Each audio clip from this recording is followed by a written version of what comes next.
Halo semuanya, Assalamualaikum warahmatullahi wabarakatuh. Perkenalkan, nama saya Syifa Rastania Putri dari Prodi Pendidikan Matematika Universitas Sriwijaya tahun 2019. Dan kali ini saya akan membahas mengenai salah satu penerapan dari integral lipat 3, yaitu pusat massa. Video ini dibuat sebagai pemenuhan ujian akhir semester 3 mata kuliah kalkulus berubah banyak yang diampu oleh dosen Ibu Hafiza dan Ibu Eli Susanti. Dan sebelum memulai video kali ini, ada baiknya kita berdoa terlebih dahulu agar video ini bisa dimengerti dengan mudah dan dapat bermanfaat. Dan baiklah, langsung saja kita simak penjelasan dari materi pusat massa. Nah, sebelum membahas lebih jauh mengenai pusat massa, maka kita perlu mengetahui mengenai massa total dari suatu benda padat atau juga nama lainnya itu solid atau padat. Nah, benda ini memiliki densitas atau kerapatan yang dilambangkan dengan rho x, y, z.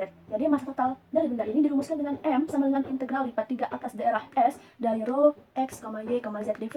Nah, dV dalam hal ini adalah dz dikali dy dikali dx. Kalaupun kita ingin menukarkan, awalnya itu kita tulis dx dulu, baru dy, baru dz, itu tidak masalah, hasilnya akan tetap sama selama kita memperhatikan batas masing-masing dari x itu apa, y itu apa, dan z itu apa. Dan satu lagi, untuk prinsip mengintegralkan lipat 3 ini, kita mengintegralkan dari yang paling dalam. Jadi, integral yang paling dalam ini kan E sampai F, dari E sampai F. Nah, jadi yang Z ini memiliki batas bawah E dan batas atasnya F. Y memiliki batas bawah C, batas atas D. X memiliki batas bawah A, batas atas D. Maksud saya batas atas B. Jadi kita integralkan yang satu ini kita integralkan terhadap Z dari E sampai F. Nah, hasilnya kita integralkan lagi terhadap Y dari C sampai D. Lalu hasilnya lagi kita integralkan terhadap X dari A sampai B. Maka didapatlah hasilnya. Lalu selanjutnya kita akan membahas mengenai pusat massa. Yang namanya pusat, itu kan pasti sebagai satu kesatuan. Kayak X, Y, Z. Nah, dalam hal ini, integral lipat 3, X bar dirumuskan dengan momen terhadap bidang YZ per M. M yang massa total tadi. Lalu Y bar sama dengan M terhadap, maksudnya momen terhadap bidang XZ per M, dan Z bar itu sama dengan momen terhadap bidang XY per M. Nah, masing-masing dari momen ini memiliki rumus yang berbeda. Untuk momen terhadap bidang YZ, itu dirumuskan sebagai integral lipat 3 atas daerah S dari X dikali rho X, Y, Z dikali dV. Untuk momen terhadap bidang XZ, itu sama dengan integral lipat 3 atas daerah S dari Y dikali rho X, Y, Z dV. Dan momen terhadap bidang XY sama dengan integral lipat 3 atas daerah S dari Z dikali rho X, Y, Z dV. Nah, mengapa yang biru-biru, mengapa yang X, Y, Z ini saya kotakkan? Karena ini sebagai pengingat atau istilahnya supaya kita tidak lupa. Kalau YZ, di sini kan momen terhadap YZ, bidang YZ. Kita pakai yang X, kalau XZ ini kita pakai yang Y, untuk XY ini kita pakai yang Z. Mengapa bisa seperti ini? Nah, berikut adalah ilustrasinya. Jadi, kita tadi kan ada bermain di ruang dimensi 3, di mana ruang dimensi 3 itu memiliki sumbu X, Y, dan Z. Nah, dalam hal ini sumbu-sumbunya itu saya ibaratkan sebagai pena. Jadi, pena biru ini sebagai sumbu Z, pena hijau ini sebagai sumbu Y, pena pink ini sebagai sumbu X. Lihat kan? Nah, dan penghapus ini saya ibaratkan sebagai benda kejam atau benda solid tadi, yang memiliki kerapatan rho X, Y, Z. Jadi, kalau kita ingin mencari momen terhadap bidang YZ, kita perhatikan ini sumbu Y, ini sumbu Z, dan ini benda pejalnya. Kita ibaratkan benda pejalnya itu kita letakkan di sini, ya, di sini. Nah, di sini. Pertama, kita cari tahu dulu letak benda pejal ini terhadap bidang Y sama Z. Nah, pasti benda ini memiliki koordinat kira-kira di sini kan? Nah, ini kira-kira di sini. Nah, sini. Nah, jarak dari sini ke sini itu berapa? Jaraknya itu sebesar X. Mengapa? Karena dia sejajar dengan sumbu X yang ini tadi. Itulah mengapa dalam rumus momen terhadap bidang YZ yaitu pakai X. Nah, selanjutnya, kalau kita ingin mencari momen terhadap bidang XZ, perhatikan ini X sama Z. Nah, dengan langkah yang sama kita perhatikan bahwa benda ini memiliki koordinat kira-kira di sini. Nah, di sini. Nah, di sini. Di sini. Dan berapa jarak dari benda ini ke koordinat ini? Sejauh berapa? Sejauh Y. Karena mengapa? Karena ini sejajar dengan sumbu Y. Sejajar dengan ini, sejajar dengan sumbu Y. Lalu, dengan cara yang sama kita mendapatkan momen terhadap bidang XY. X, Y. Koordinatnya kira-kira di sini, jatuh di sini. Nah, jatuh di sini. Jatuh di sini kan. Berapa jarak dari benda ini ke koordinat ini? Yaitu sebesar Z. Maka dari rumusnya itu kalau momen terhadap YZ itu kita pakai X tadi, momen terhadap XZ kita pakai Y, dan momen terhadap XY tadi kita pakai yang Z. Oke kan? Selanjutnya, rumus-rumus yang telah kita ketahui tadi, kita terapkanlah ke dalam sebuah soal berikut. Nah, soal ini Berbunyi, tentukan pusat massa benda pejal S yang dibatasi oleh tabung Z sama dengan 4 dikurang X kuadrat dan bidang-bidang Z sama dengan 0, Y sama dengan X, dan Y sama dengan 0. Nah, langkah pertama yang harus kita ketahui adalah kita harus menggambar sketsanya.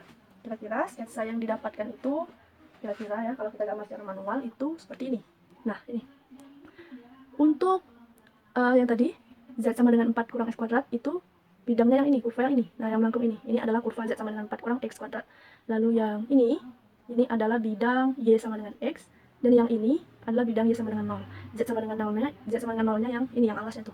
Nah, kalau secara sederhana gambarnya itu bisa kita buat seperti ini. Nah, kan sama kan? Jadi kita itu menghitung pusat massanya tuh yang di sini, yang ini. Nah, yang ini. Nah, ini.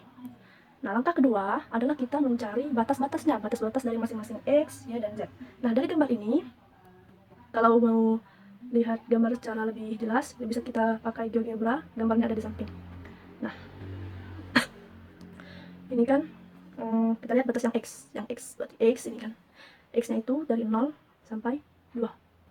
Untuk yang Y, itu dari 0 sampai X yang ini. Nah, X yang ini. Nah, untuk yang Z, itu dari 0 sampai kurvanya tadi 0 sampai 4 kurang X kuadrat. Nah, jadi bisa kita tulis ya, kita tulis S atau daerah batasnya itu X, Y, Z, di mana X-nya itu tadi dari 0 sampai 2, Y-nya tadi dari 0 sampai X, dan Z-nya tadi dari 0 sampai 4 dikurang X kuadrat. Nah, ini adalah batas-batasnya tadi. Lalu kita sekarang mencari pusat massanya. Nah, dalam video ini saya hanya akan membahas pusat massa untuk yang X bar-nya saja, karena untuk yang Y bar sama Z bar akan dilanjutkan atau diteruskan oleh teman kelompok saya, Fania Bertamanda dan Mai Olivia. Nah, untuk yang X bar ini, X bar sama dengan momen terhadap bidang YZ bagi M. Nah, ini rumusnya. Jadi langkah ketiga itu kita cari momen terhadap YZ ya. Kita gunakan pena warna lain saja. Jadi momen terhadap YZ. Nah, pakailah rumus ya. Ini tadi integral lipat 3 atas daerah S dari X dikali rho X, Y, Z dV sama dengan integral lipat 3 atas daerah S dari X dikali rho-nya tadi ialah rho dV-nya tadi ini dz dikali dy dikali dx sama dengan, karena rho-nya ini konstan dan dia juga berupa konstanta, maka bisa kita keluarkan dari tanda integral. Jadi rho integral lipat 3 atas daerah S X ini dz dikali dy dikali dx. Nah, kita tentukan batasnya tadi.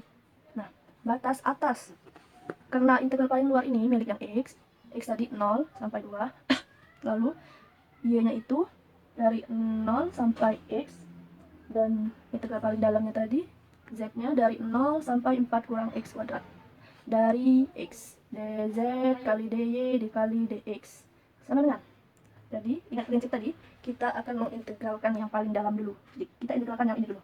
Oke, kita integralkan rho, tetap tulis integralnya dari 0 sampai 2, lalu dari 0 sampai x. Integral x terhadap z itu adalah xz dari 0 sampai 4 dikurang x kuadrat, jangan lupa tulis dy kali dx. Nah, kita pindah ke yang berikutnya ini.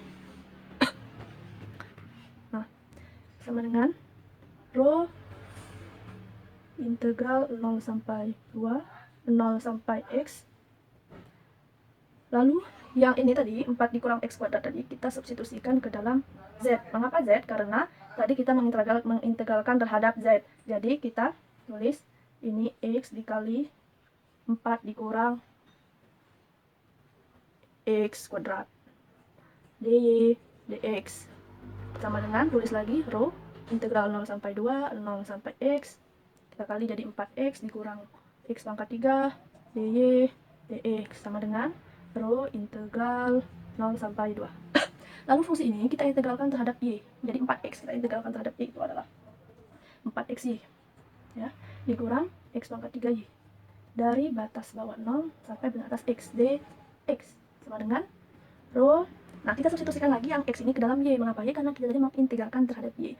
Jadi ini jangan lupa tulis 0 sampai 2, 4x kali x, 4x kuadrat dikurang x pangkat 3 kali x pangkat 4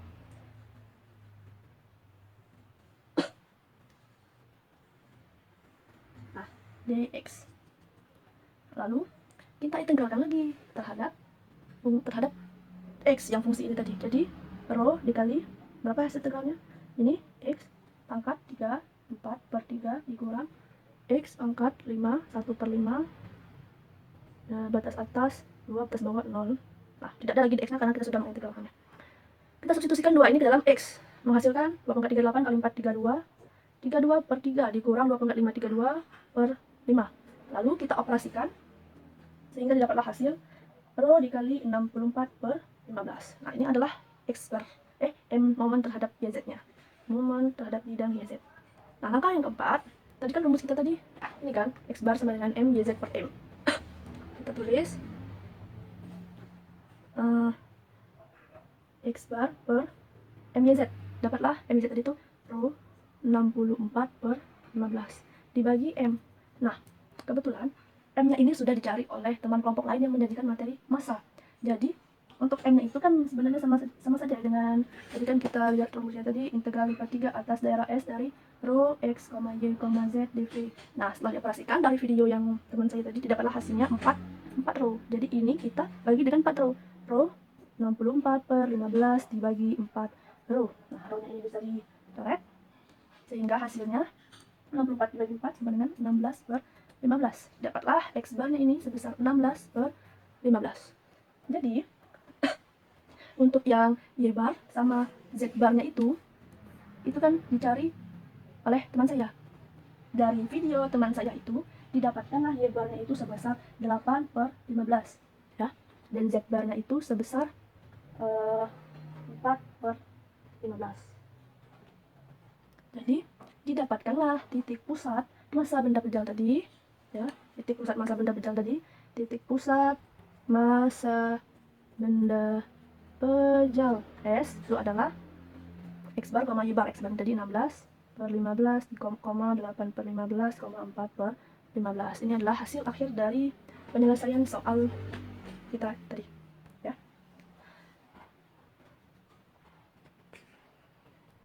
Baiklah, sekian video penjelasan dari saya mengenai pusat massa.